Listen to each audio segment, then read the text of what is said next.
ঢাকা বিশ্ববিদ্যালয়ের পর জাহাঙ্গীরনগর বিশ্ববিদ্যালয়, ডাকসুর পর জাকসু, ছাত্র শিবিরের চমকটা চলমান। বাকি আছে চট্টগ্রাম বিশ্ববিদ্যালয় কেন্দ্রীয় ছাত্র সংসদ তথা চাকসু। সেখানেও অন্যান্য ছাত্র সংগঠন থেকে ছাত্র শিবিরের অবস্থানটা বেশি শক্ত।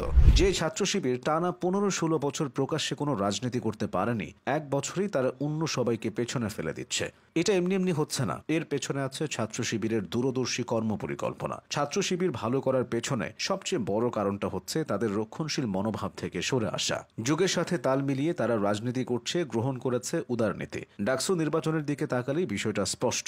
সেখানে তাদের প্রার্থীদের মধ্যে হিজাব ও নিকাব পরা প্রতিনিধি যেমন ছিলেন, তেমনি ছিলেন সাধারণ বেশভূষার নারী ফাতিমা তাসনিম জুমা। তাদের বক্তব্যে নারীদের নিরাপত্তা এবং আবাসনের কথা বলা হয়েছে। অনলাইনে নারী নিপীড়নের বিরুদ্ধেও তারা শক্ত অবস্থান রাখবেন বলে জানিয়েছে। ছাত্র শিবিরের এই মনোভাব তাদের সম্পর্কে শিক্ষার্থীদের মনে আস্থার জায়গা তৈরি করছে।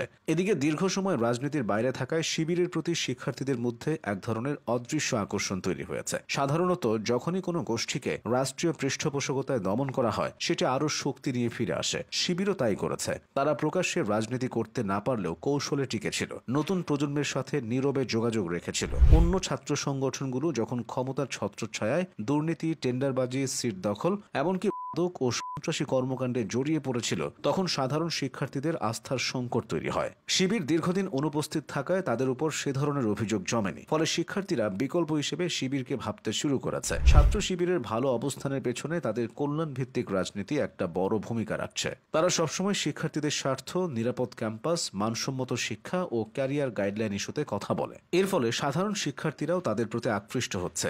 আগে শিবিরকে কেবল একটি ধর্মভিত্তিক ছাত্র সংগঠন হিসেবে দেখা হতো, কিন্তু সাম্প্রতিক বছরগুলোতে তারা নিজেদের ইমেজ পাল্টেছে। এখন তারা সরাসরি ইসলামী রাষ্ট্র ব্যবস্থার স্লোগানের চেয়ে বেশি গুরুত্ব দিচ্ছে শিক্ষার্থীদের সুযোগ সুবিধা, আবাসন সমস্যা, নিরাপত্তা এবং পড়াশোনার মান উন্নয়ন ইস্যুতে। আজকের শিক্ষার্থীরা অতীতের তুলনায় অনেক বেশি তথ্য প্রবাহের মধ্যে বড় হচ্ছে। সামাজিক যোগাযোগ মাধ্যম, অনলাইন সংবাদ মাধ্যম এবং আন্তর্জাতিক রাজনৈতিক প্রেক্ষাপট তাদের মানসিকতায় নতুন ধারা তৈরি করেছে। অন্যান্য সংগঠনের থেকে ছাত্র শিবির সেই ধারাটা বেশি বুঝতে পেরেছে। এছাড়া জুলাই গণ অভ্যুত্থানের মাধ্যমে বাংলাদেশের ছাত্র রাজনীতিতে একটি বড় পরিবর্তন ঘটে গেছে। শিক্ষার্থীরা এখন বিকল্প খুঁজছে। দীর্ঘদিন ক্ষমতাসীন ও বিরোধী ছাত্র সংগঠনের দ্বন্দ্ব সহিংসতা দেখে শিক্ষার্থীরা একরকম ক্লান্ত। তারা এমন একটি সংগঠন চায় যারা ক্যাম্পাসে স্থিতিশীলতা আনতে পারবে, যারা তাদের ভয়ের পরিবর্তে আস্থা দেবে। শিবির নিজেদের সেই বিকল্প শক্তি হিসেবে তুলে ধরছে। ধৈর্যের পরীক্ষাতেও সংগঠনটি উত্তীর্ণ হয়েছে। আওয়ামী শাসনামলে 15-16 বছর ছাত্র শিবিরের উপর ব্যাপক দমন পীড়ন চালানো হয়েছিল।